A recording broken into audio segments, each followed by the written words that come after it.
एक बार फिर हम लाहौर का ही रुख करते हैं। हसन रज़ा जो हैं वो एक बार फिर हमें ज्वाइन कर रहे हैं और उनके साथ मौजूद हैं सीनियर तज़कियाकार जनाब सलमान गनी साहब, जो कि एक बड़ी गहरी नज़र रखते हैं, ख़ास कर जो पंजाब और लाहौर की अगर हम बात करें तो उनकी बड़ी गहरी नज़र है यहाँ की सियासत पे और बहुत इंसाइट जो है वो उनको मालूम होती हैं। जी हसन। जी बिल्कुल, सलमान गनी साहब हमारे साथ मौजूद हैं। सलमान गनी साहब, कैसा देख रहे हैं लाहौर में कौन कौन से हलकों में कांटेदार मुकाबला मुतवक्के है? देखिए हसन, लाहौर की एक कौमी सियासत में बड़ी अहमियत है और जब भी आपने इंतखाबी दर्जा हरारत देखना हो तो हमेशा लाहौर की तरफ देखा जाता है। और लाहौर के हवाले से दो चीज़ें बड़ी इंपॉर्टेंट हैं। एक तो कहा जाता था कि लाहौर मुस्लिम लीग नून का गढ़ है, लेकिन 2013 के इंतखाबात के बाद तहरीक इंसाफ दूसरी बड़ी फोर्स के तौर पे उभरी है। और एक यहाँ पर बरादरीज़म का बड़ा इम्पोर्टेंस रही है कि दो बड़ी बरादरियाँ थी, अराई बरादरी, कश्मीरी बरादरी, उसके बाद जाट हैं, गुज्जर है, भी हैं, बाकी छोटी वो कश्मीरी।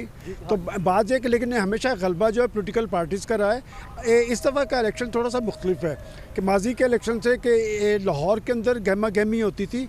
और एक और चीज़ जो इस इलेक्शन में देखने में आई है डिफरेंट है कि बिलावल भुट्टो जरदारी साहब लाहौर से इलेक्शन लड़ रहे हैं। पीपल्स पार्टी एक बड़ी पार्टी के तौर पे तो थी, लेकिन लाहौर के अंदर उसकी वो अहमियत और हैसियत नहीं थी। अब लाहौर के NA 1 to 7 से वो कैंडिडेट बने हैं तो पीपल्स पार्टी भी मुतर्रक दिखाई दे रही है। तहरीक इंसाफ के पास अपना निशान बल्ला है, ना उनके कप्तान इस वक्त फील्ड में मौजूद है, लेकिन उनका वोट बैंक मौजूद है और अलबत्ता एक कन्फ्यूजन है उनके इंतखाबी निशान के हवाले से। और मैं समझता हूँ कि जो गहमा गहमी माजी के इंतखाबात में थी वो नज़र नहीं आ रही। लाहौर के अंदर रातों को गलियों में, महलों में, बाज़ारों में वो जो जोश होता था, खाबे चलते थे, चाय के दौर चलते थे, अभी वो ऑर्डर मीटिंग्स होती नहीं हुई।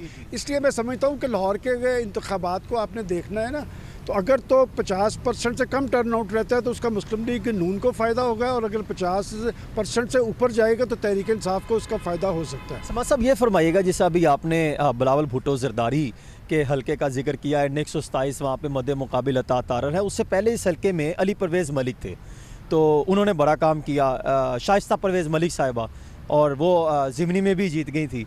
तो अब वहाँ पे आप क्या समझ रहे हैं कि काफ़ी कांटेदार मुकाबला तो नज़र आ रहा है? मैं आपको बताता हूँ, आप इस हलके को इस तरह समझें कि 2018 के इलेक्शन में यहाँ पर 90,000 वोट लिया था पाकिस्तान मुस्लिम लीग नून के परवेज़ मलिक साहब ने, 70,000 वोट लिया था एजाज चौधरी साहब ने जो PTI के थे।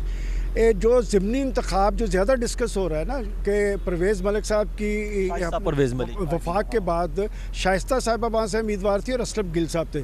उस ज़िमनी इंतखाब में चूँकि PTI के उम्मीदवार डिस्क्वालीफाई हो गए थे, जमशेद चीमा साहब, मुसर्रत चीमा साहिबा, उनके कागजात नामजदगी मुस्तरद हो गए थे। और वो जो गैप था वो पीपल्स पार्टी ने फिल किया कि उन्हें आम इंतखाब में तो सिर्फ 5,500 वोट मिला था, लेकिन ज़िमनी इंतखाबात में वो 34,500 वोट ले गए।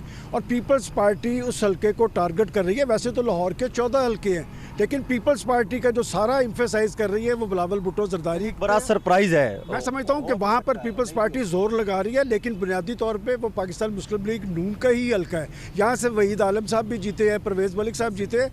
देखें, लाहौर को आप इस अंदाज में देखें कि इस वक्त भी दूसरी बड़ी सियासी कुव्वत जो है वो PTI है, कि बावजूद के उनके उम्मीदवार जो है वो आज़ाद उम्मीदवार के तौर पे मौजूद है।